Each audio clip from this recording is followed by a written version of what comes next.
I walked into the bedroom and instantly knocked out my cheating wife's lover. Then I tied up those bastards, pulled out a syringe, and said, "I'm going to inject you with a powerful poison, and you'll have half an hour to tell me your story in detail. Then maybe I'll give you a vial of antidote." They turned pale with terror, and I turned on the camera. People say you always remember the exact moment your world falls apart. The details burn into your brain. The sounds, the smells, the feeling of the air against your skin. For me, it was the smell of lavender candles and the distant hum of soft jazz music floating down the hallway. Everything seemed normal. But deep down, I already knew something was wrong. I had spent the last 18 hours at the hospital.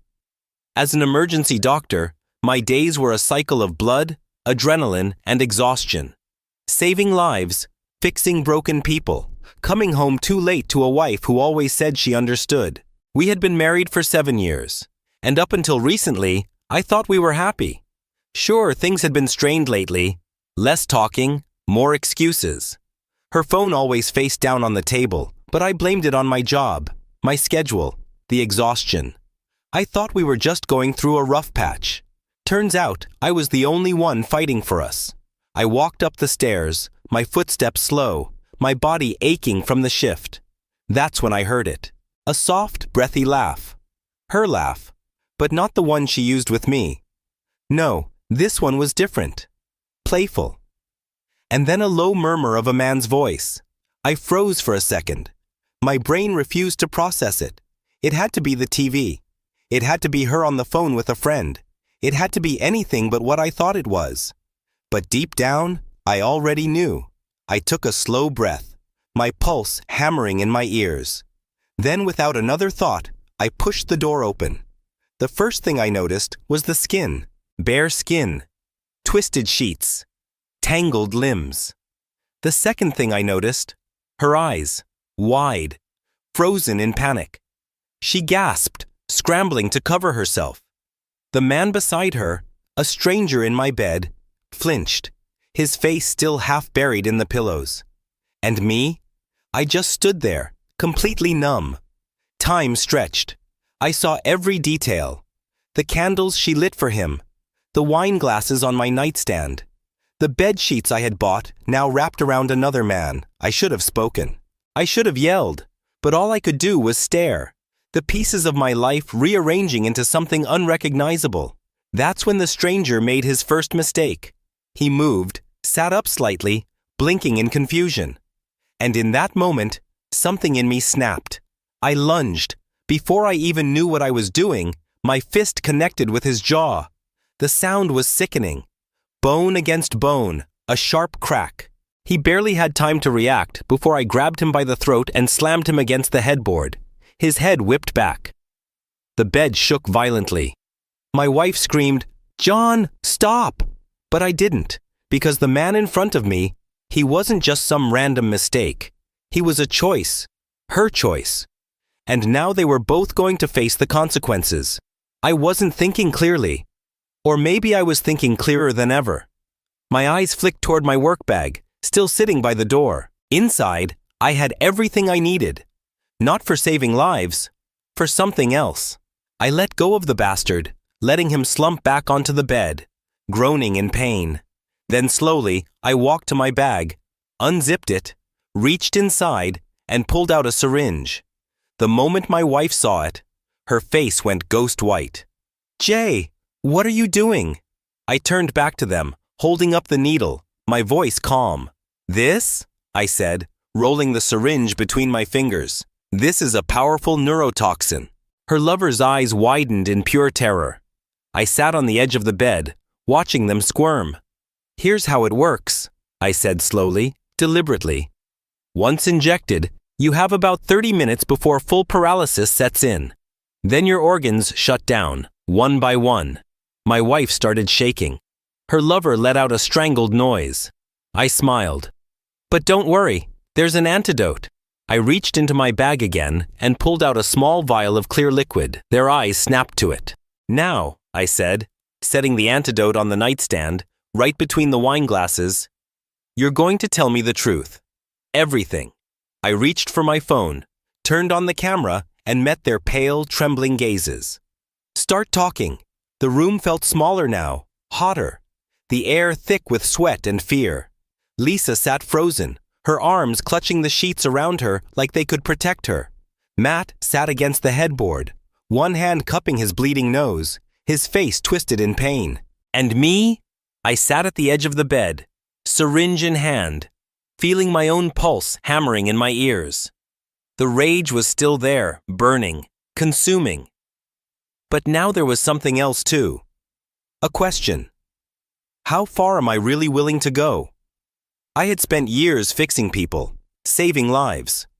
Now, for the first time in my life, I had complete control over whether someone lived or died. And the terrifying part? I didn't hate it. Start talking. Neither of them moved. Lisa's lip trembled, but she didn't speak. Matt's eyes flicked between me and the syringe, his chest rising and falling in rapid panic. I sighed and tilted the needle slightly, letting a small drop of liquid drip onto the sheets. Matt made a choked sound. Okay, please just let me explain. I turned my head toward Lisa. She was still silent, her face pale, her knuckles white from gripping the sheets. Lisa, I said, voice calm, do you want to let your boyfriend take all the blame, or are you finally going to tell me the truth? She swallowed hard. John, She hesitated, her breathing shaky. I never wanted to hurt you. I laughed, a bitter, hollow laugh. Really? Because you sure as hell didn't seem too worried about that a few minutes ago. Her eyes filled with tears. And yet, I didn't feel a thing. How long? I asked. Lisa closed her eyes. Her throat bobbed like she was swallowing the truth down. 6 months, she whispered. My jaw tightened. I had suspected, but hearing it? It made my chest ache in a way I didn't know was possible. I turned to Matt. And you? He hesitated, so I leaned in, pressing the syringe just slightly against his bare skin. Not injecting, not yet, just enough to make his body jolt. 6 months, I swear, he yelled. Why? I growled. Lisa let out a shaky breath. John, you were never home, she whispered. You cared about your job more than me. That hit differently. I had been expecting excuses. Blame, not this. I clenched my fists. So your solution was to screw one of my coworkers? I shot back. Lisa flinched. I was lonely, John. Her voice cracked. I tried to talk to you. I tried to tell you I was feeling like I didn't matter anymore. I stared at her. The anger didn't vanish. But for the first time, I saw it. The doubt in her own eyes. Like she didn't even fully understand why she had done this. Like she had convinced herself she had a reason. But deep down, she knew it was all just an excuse. I turned my attention back to Matt. And you? I asked. Was she just easy? Convenient? Matt's lips quivered. I don't know, man. It wasn't supposed to be this way. I swear. I exhaled slowly. The syringe felt heavy in my hand. My grip tightened around it. For a moment, I imagined it. The needle sinking into his skin. His body locking up. Lisa screaming. Me finally getting justice. But then another thought crept in. One I didn't expect. Would it even make me feel better? Would it erase the betrayal? Would it make me whole again? Or would it just make me someone else to regret? My fingers twitched around the syringe. Lisa's breath hitched. Matt let out a choked sob. And then I did the most terrifying thing of all. I smirked. Slowly, I lifted the syringe. Then, in one swift motion, I stabbed it into the mattress. Lisa gasped. Matt let out a sharp, panicked cry. I pulled the needle back out, empty. Then I grabbed the small glass vial from the nightstand, the supposed antidote. Lisa stared at it, trembling. You can have this, I said, tossing it onto the bed between them. She caught it, hands shaking violently. It's just saline. Her eyes snapped up to mine, pure horror spreading across her face. There was never poison, I finished for her, smirking. Of course not. I'm a doctor, Lisa. I save lives. Lisa let out a strangled sob, hands trembling. Matt looked like he was going to pass out. I grabbed my phone, stopped the recording. Then I stood up and without another word, I walked out, leaving them there, tied to my bed, drowning in their own fear and guilt. The house felt different now. Quieter, not in the peaceful way it used to be, when Lisa would be curled up on the couch reading, waiting for me to come home. No, this was the kind of silence that came after destruction. A hollow, empty quiet. The kind that made me wonder, what now? Because I had spent the last few hours consumed by rage, humiliation, and the need for revenge. But now that they were broken, trapped in the very mess they created, I had to ask myself, did I feel any better? I sat in the kitchen, gripping my phone, staring at the video I had just recorded. Lisa crying, desperate, realizing her world was falling apart. Matt, pale, shaking, knowing his career, reputation, and life were in my hands. And me, standing there, watching them suffer. I should have felt satisfaction. I should have felt something. But instead, there was a strange, gnawing emptiness because no matter what I did, it wouldn't undo what they had done. I opened my messages and scrolled to a familiar name. Dr. Marcus Reed, Chief of Surgery. My boss. Matt's boss. A man who had zero tolerance for unethical behavior. I hesitated because this wasn't just about revenge anymore. This was about erasing Matt from my world completely. I tapped send. The video disappeared into cyberspace. Seconds later, my phone buzzed. Marcus. Jesus Christ, John, is this real? Me. Every second of it. Marcus. He's done. It was too easy, too fast, almost disappointing. But Matt? He had no idea his life was already over. I walked back upstairs. Lisa was sitting on the edge of the bed now, her eyes red and swollen. Matt was still in shock, staring blankly at the floor. They both looked up when I stepped inside. John! Lisa's voice cracked. She started to stand, reaching for me like there was still something left between us. I held up a hand. Don't. She flinched. I can fix this, she whispered. I laughed, a bitter, hollow sound. You can't even fix yourself. Her lip quivered. I didn't mean for it to go this far. I tilted my head. For how long, Lisa? She swallowed. Almost a year. A year. I had been killing myself at work, believing I was building a future for us, and she had been sneaking around, telling herself she had a reason. I let out a breath. Tell me, Lisa, was it worth it? She blinked. Tears spilled over. No.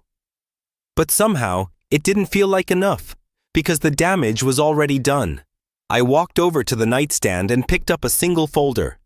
Lisa stared at it, confused. What is that? Divorce papers. I set them down in front of her. Already filed. Her breath hitched. You had these ready? I had them drafted an hour ago. Her hands shook as she reached for the papers. John, please, I don't want this. I let out a slow, tired breath. Lisa, you lost me a long time ago. She collapsed into silent sobs. I didn't stay to watch. I walked out of the room, down the stairs, and opened the front door. Lisa followed moments later, still in her robe, still shaking. Matt trailed behind, barely able to look me in the eye. I crossed my arms, leaning against the doorway. Time to go. Lisa hesitated. John, where am I supposed to go? I shrugged. Not my problem. Her face collapsed because she knew she had burned every last bridge. Matt muttered something under his breath and stepped out first. Barefoot, humiliated, walking straight into the cold night. Lisa lingered. She turned back, one last desperate look in her eyes. Do you really hate me now? She whispered. I stared at her for a long moment. Then finally, I spoke. I feel nothing for you anymore. That hurt her more than anything. And as she turned and walked out of my life forever, I didn't stop her. Not this time. Matt lost his job, his reputation, and his entire future. Lisa was left with nothing. No money, no home, no stability. I walked away with everything. And yet, as I sat alone in my house, staring at the quiet, empty space around me, I realized something. Revenge had given me justice, but it hadn't given me peace. And maybe it never would. John got his revenge, but at what cost? Was it worth it, or did he lose a part of himself along the way? Was this revenge justified, or did it go too far? Drop your thoughts in the comments below. We want to hear your take. And if you love jaw-dropping pro-revenge stories, make sure to hit that subscribe button and smash the like for more thrilling tales you won't want to miss. Every like, share, and subscription means the world to us. It helps us keep bringing you the stories you crave. Your support truly makes a difference. Thank you so much for being part of our community.